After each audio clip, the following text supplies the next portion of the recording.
Good afternoon, Coach. Good afternoon. We'll jump right in with James Crapia from the Oregonian. Joe, we talked about the offense expanding, and you did again with, I think, more 10 personnel than you had the prior 3 weeks combined. How did you evaluate how it executed and the results, and also how important was it to have this week? Because when you have a guy like Micah coming back, that may reconfigure things at the receiver position going forward. Yeah, we just felt, during the game planning process, the 10 personnel provided us with a good opportunity in both the run game and the pass game. I think you saw we were able to do some creative things with Jalen Redd in the first half. We had some more things on deck in the second half, particularly out of a 3-by-1 formation. But I think we only ended up outside of that last drive running 15 plays in the second half, so we were a little bit limited in our opportunities. Scored on 2 of the 4 drives. But, certainly 10 personnel was prominently featured in this game plan, and we think it's one that could be very good for us moving forward. A.J. Jacobson, Rivals. Coach, you look at this season as a whole, and the offense has been pretty good. It runs the ball well, it's balanced, it passes the ball well. But what do you have to do to take the next step forward to be an excellent offense? Yeah, I think we're playing above average right now, and I think we have a lot more in the tank. I think we need to continue creating explosive plays, which we've done and met our goal for all the games. We have to eliminate the turnovers, and I don't know that means zero every game, but certainly minimize them. And I think that's probably the biggest thing right now for us to take the next step, and then continue doing well on third down and score touchdowns in the red zone. So I'd say to take that next step from above average to exceptional would be minimizing to eliminating the turnovers. Ryan Thorburn, Register Guard. Joe, Cal has had a strange season just with cancellations, playing on short notice, losing on a PAT block, but Justin Wilcox is known as a good defensive coach. What are you expecting from this year's Cal team? Yeah, between Coach Wilcox and Coach Sermon and Coach DeRuiter, they've got a very seasoned and veteran and experienced defensive staff. I think the trademark of their unit is their aggressiveness and their physicality and their effort. It's kind of what you see every week. You're going to play a little bit of a mix of a 4-down and a 3-down front. Some 1 high and 2 high coverages, mixing up the pressures. But I think you look at the guys, they're very physical at the point of attack up front. Have some real big bodies, 3 guys close to 300 pounds. The Will linebacker, 6'6", 250, and then the number 24, I think he's one of the best corners we've seen this season. Julian Minnesota, KZI. Joe, why do you think Devin Williams has been, aside from his obvious physical ability, been so successful and effective the last 2 weeks compared to the first 2? Yeah, I think it goes back to what we discussed last week, that he's had really good practice habits and, worked very hard and, given great effort and worked on the precision and the understanding of the scheme. And then he's carried that into the game. And I think it's, you see we've spread the ball out to a bunch of different, receivers and tight ends and backs, and have had a lot of dispersal of touches to personnel. And, the last 2 weeks have just happened to be a game where the X receiver has been featured prominently, either because of coverage or because of, where the quarterback was able to go with the ball. So I think it's probably a combination of ththose things. Eric Scopel, 247 Sports. In a loss like this, Joe, I wonder, do you spend more time focusing on some of the failures execution than you do on some of the successes? For example, just the second to last drive there where you need a first down or 2 to ice it and you can't get it done. You focus more on those plays, or I guess, how do you review a game like this? Yeah, we acknowledge everything. So I think part of the process, with a young team and a new offense, going through a lot of this for the first time is making sure they understand what they've done well, leading the pack in scoring, almost 300 yards a game passing, a bunch rushing, and, doing a bunch of real nice things from an explosive play and a third down standpoint. And then you talk about what we didn't do well in that game, which was the turnovers and not being able to, string some first downs together on that last drive and giving them the ball back. So those were the points of emphasis in our meeting on Sunday. Tyson Alger, The Athletic. A couple of first times we've been able to see Tyler respond to certain situations, whether it be a fourth quarter drive where they're down and he needs a score, and then just he's never lost yet. I mean, what have you seen from him kind of late in that game and then just in the day since and how he's responded? Yeah, I thought his response to adversity was pretty good throughout the course of the game. Had the early turnover, bounced back from that, and then the one backed up in the second half. And then we ended up, getting down and needed a long sustained drive to end in a touchdown to regain the lead, and kind of collected himself on the sideline, got himself together. And I think the kid prides himself on his preparation and his competitiveness. And I think, like I said about the offense in general, I think he's been playing at an above average level for a first-time starter in a new offense against all Pac-12 opponents. No group of fives, no FCSs to kind of warm yourself up. And he would agree that for us to take the next step, he's got to continue executing at that high level while minimizing those couple plays a game that have been detrimental to our success and the team's success. Gary Thompson, Ducks Illustrated. Yeah, Coach, on that crucial drive, you didn't get the first down. As you look at it, were you positioned with some people might think it was too conservative, but if you gain 7 yards on the first run, then it's not that conservative.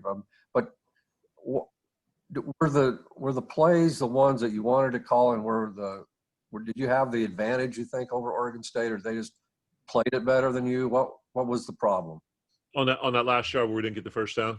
Yes. I mean, there's always the benefit of hindsight. Hindsight's always 20/20. So certainly after the game, in bed that night, the next day, and even now, you're able to look back with the benefit of hindsight, say, well, maybe I should have done this, or maybe should have done that. We had an inside zone on the first play call that we had run throughout the course of the game, and they brought pressure off the edge, and that's the guy who ended up running it down.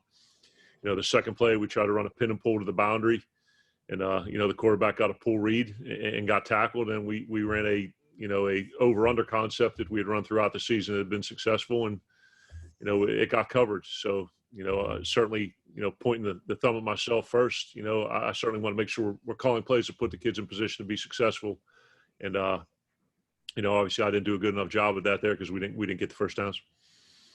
James. Joe, the topic of the running back rotation predates you being here, but obviously Travis taking off and having a lot of success obviously comes at someone's expense. Cyrus had really expanded last year, and the roles were reversed in that capacity. But Cyrus has now kind of gone back to being a goal line only plus territory back, and he had really expanded his role last year. How much of that is a decision from Jim, and how much of that is a decision on you guys have only been averaging in the mid-60s in plays, and there's just only so many reps anybody can have? Yeah, I think the last part's probably the most accurate, observation. I think we've had between 65 and 68 plays throughout the first 4 games. I think Coach Master does a really good job of putting guys in games in a position that best suits their skill set. And certainly if we were in the 80s and 90s, there'd be more opportunities. But this really, the number of plays kind of aligns with a lot of what we did at Penn State, where there were quick scoring drives with big chunk plays and didn't have a ton of drives necessarily in the game. So Cyrus is a great player. He's done very well in his opportunities, and certainly is, we're able to get more snaps in the game. I think his role will continue to expand. Ryan Thorburn, Register Guard. Joe, this might be another number of plays thing, but with Devin Williams emerging and now Micah Pittman coming back, how do you kind of see the wide receiver position and their roles? No, I think that's a positive. Mike is a guy that's, played a lot of football. He's had a ton of production, really cares about the game. And, so to have him back, and along with the emergence of Devin and Johnny playing well, and certainly Red playing well, and Chris Hudson kind of getting his feet wet as a true freshman, to me, the more bodies you have at that position for how we've been throwing the ball and the relative percentage of 10 and 11 personnel, we're going to need all those guys moving forward. Matt Preem, 247 Sports. Joe, Mario mentioned how you guys went into the season hoping to be around 80 plays per game, and like it's been said, you're around 60. How can you manufacture those extra 20 plays? Is it eliminating the turnovers, or I guess what can you do to make sure you're at that point where you're getting the amount of reps and snaps that you want offensively? Score slower and get less explosive plays. I guess that would be one way to look at it. Yeah, certainly the turnovers they eliminate. Depending on where it is, it's going to eliminate a certain percentage of number of plays during the course of the game. But I don't know right now that I'm going to trade off 20 additional plays for less points. To me, as long as we're scoring one more than the defense allows, and we're leading the league in scoring and rolling up yardage and averaging close to 9 yards a play, I'll trade that. I'll trade 60 plays and doing that for 80 plays and less production. James. Joe, you mentioned 24, the corner, who's obviously one of the best in the league, but at linebacker, 8 and 19 are their strong guys, and coming off a game where the going on, the linebacker core was probably the best top to bottom that you guys would face, and they were all productive. You talked about game wreckers, and Jihad Woods was productive. How do you prevent 8 and 19 from being game wreckers? Yeah, the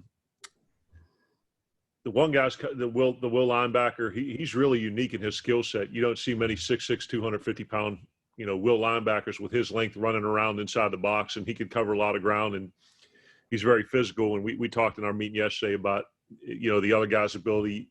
They call him an outside linebacker. He's more of a rush end than anything, but he's one of the most athletic and twitchy pass rushers. So our tackles have really got to be on their game, and we got to make sure we're doing a good job, not allowing him to, like I say, adversely affect the game. But those two guys at the first and second level, as you mentioned, are two of the best we've seen this year. Jerry. Yeah, Coach.